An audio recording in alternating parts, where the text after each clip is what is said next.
Good evening, I'm Jeff Koinangel, and this is Jeff Koinangel live at the Villa Rosa Kempinski.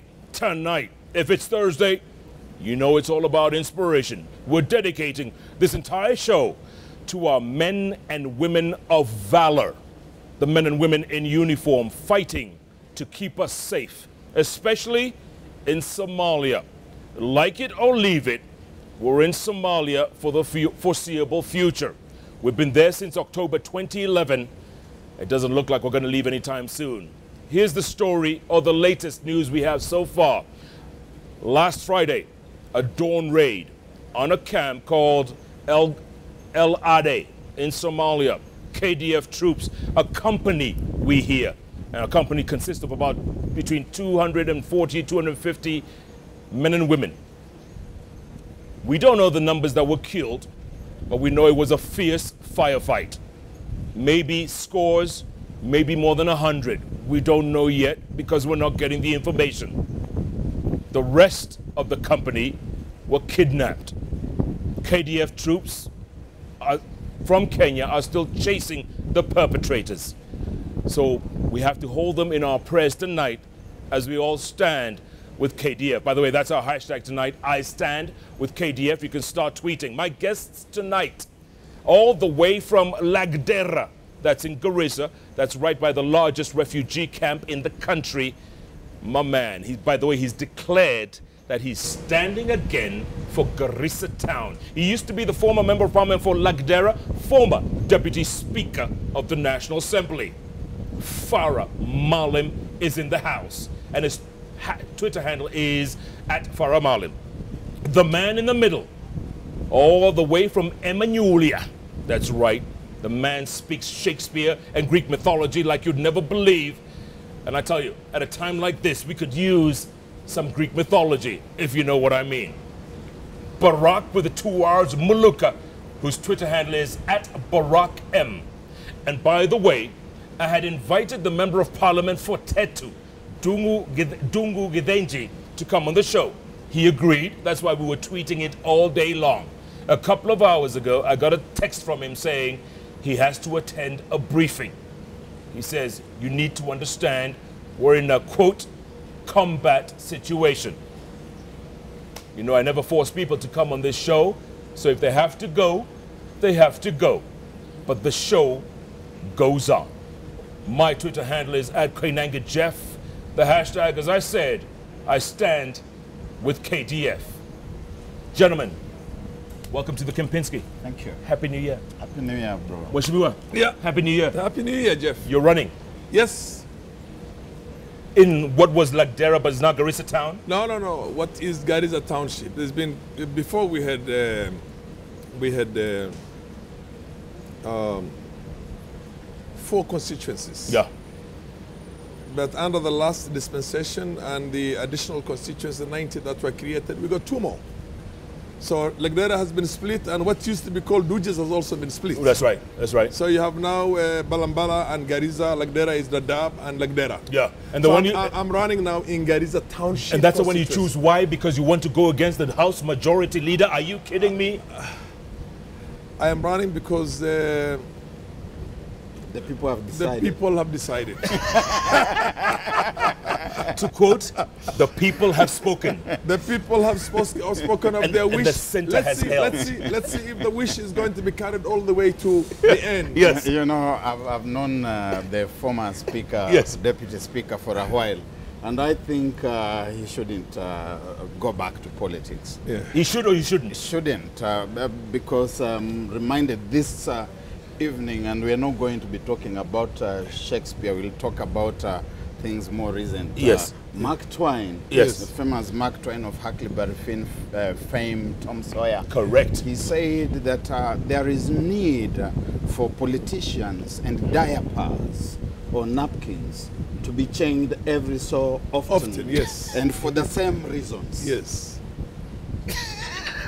Are you listening? I'm listening very well. By the way, it was Mark Twain who But- also said, Yeah. if I cannot smoke cigars in heaven, then I shall not go. That's a discussion for another day, gentlemen. A very serious subject tonight. Yes, yes. We will leave the poetry to another time. To another day. Yeah, yes. yeah. No. Well, I'll read you a poem. Okay. Certainly. Weshimiwa. Yes. Last Friday, probably the darkest chapter in the history of the KDF, the Kenyan military. The Kenyan military, yes, that's the right word. Yeah. Since independence. Yeah. We don't know the numbers dead. The government isn't giving out the numbers, but we know it was a fierce firefight in that camp,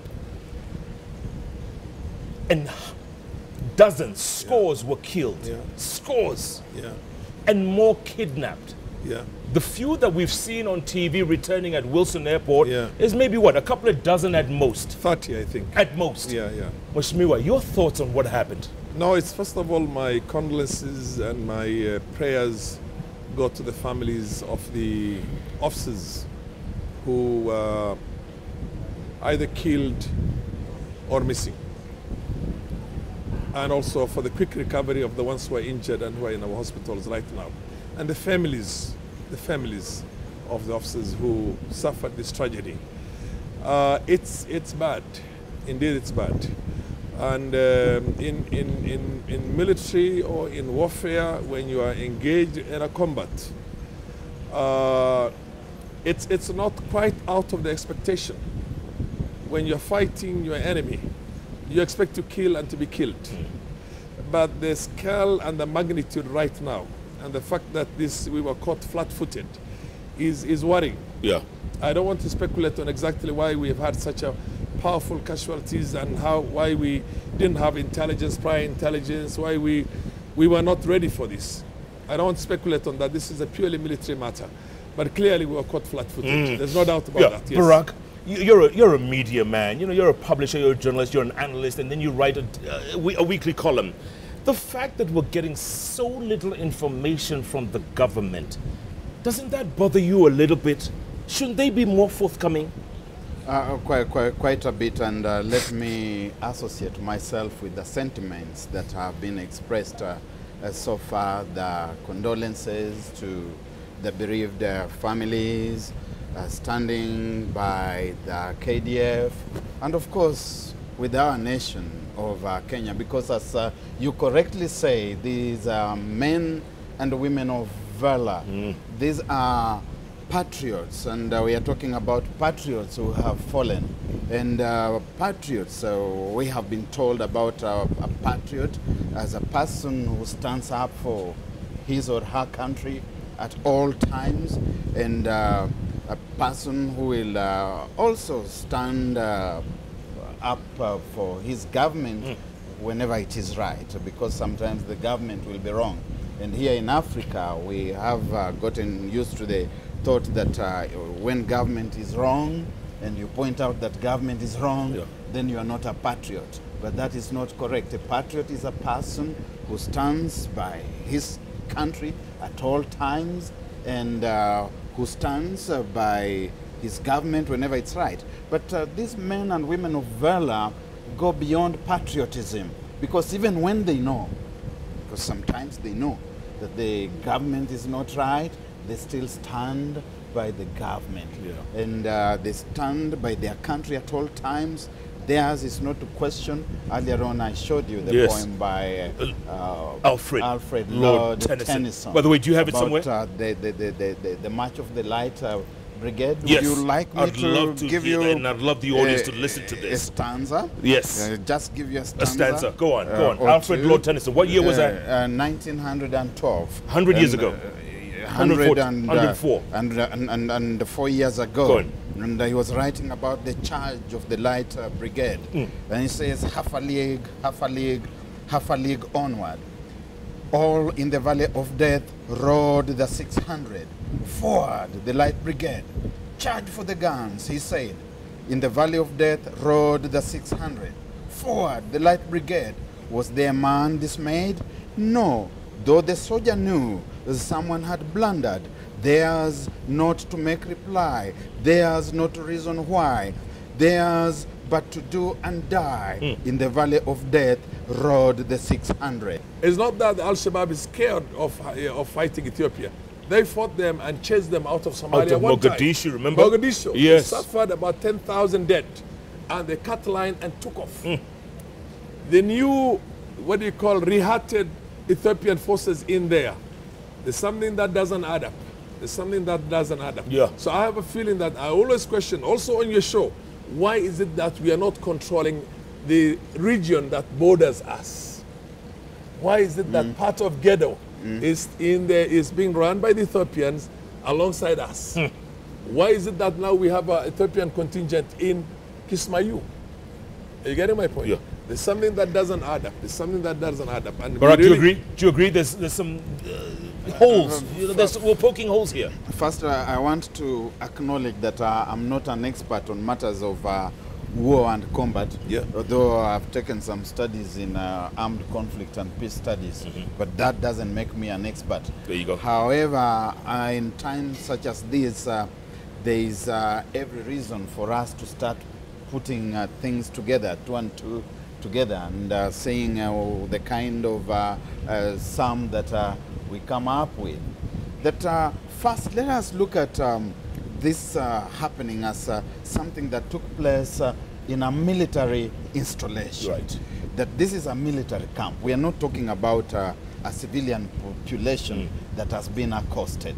And that our training is believed to be ranking among the best anywhere, not just on the continent, but in the world. So we have sent this company that is very well trained out there, and they are in the jungle. They know that it's not just another ordinary military camp, as a military camp at peacetime, but a military camp at wartime. That we also know that they are in enemy territory. Yeah, it's they a are hostile on environment. Hostile environment. Yeah. And then they are caught flat-footed. How? I started doubting, completely flat-footed. That nobody knew? And that they are pulverized and left completely helpless. Imagine. And that we are talking about this being perpetrated by a ragtag kind of outfit, the way we have been made to believe that Al-Shabaab were a ragtag formation. No, it doesn't add up. These fellows who look like they are very highly trained, and we must start asking where are the training grounds where you'd find people who are so thoroughly trained that they would completely petrify, overwhelm, and pulverize the Kenya, a detachment of the Kenya Defense Forces, that in spite of all our artillery there, that we are left and caught and left completely flat-footed. It's a shame. It's a shame. There's something, it's not just a shame. Yeah. It's an indication that we are dealing with a huger challenge here than we think. And I would agree with the speaker here that we have got to start asking questions there's about a breakdown some in of our communication neighbors. somewhere. Some of our neighbors. Maybe they're not to be trusted. But we'll hold that thought. I want to take a break, come back. We'll pick it up right there. Yes. Maybe we shouldn't trust our neighbors so much. Absolutely. Maybe there's something that they want from us. Absolutely.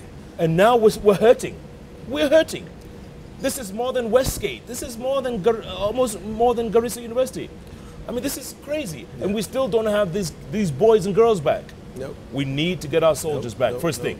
No, not necessarily, but we'll come back to that. Okay, we'll come back to that. And also, you were talking about patriotism a while ago.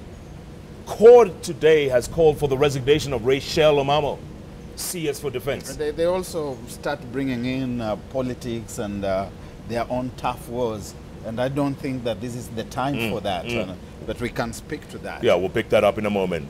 Please keep tweeting at Faramalim, at Barak M, at Koinangel Jeff. The hashtag we're using tonight, I stand with KDF. And as Barak says, for our gallant men and women of uniform, those heroic soldiers of valor, theirs is not to question why, theirs is just to do and die. The charge of the Light Brigade. Charge, do, and die. Oh, incredible. Powerful. Google that. Alfred Lord Tennyson, 1912, the charge of the Light Brigade. Jeff Koinangel live from the Villa Rosa Kempinski takes a break. We'll be back in a moment.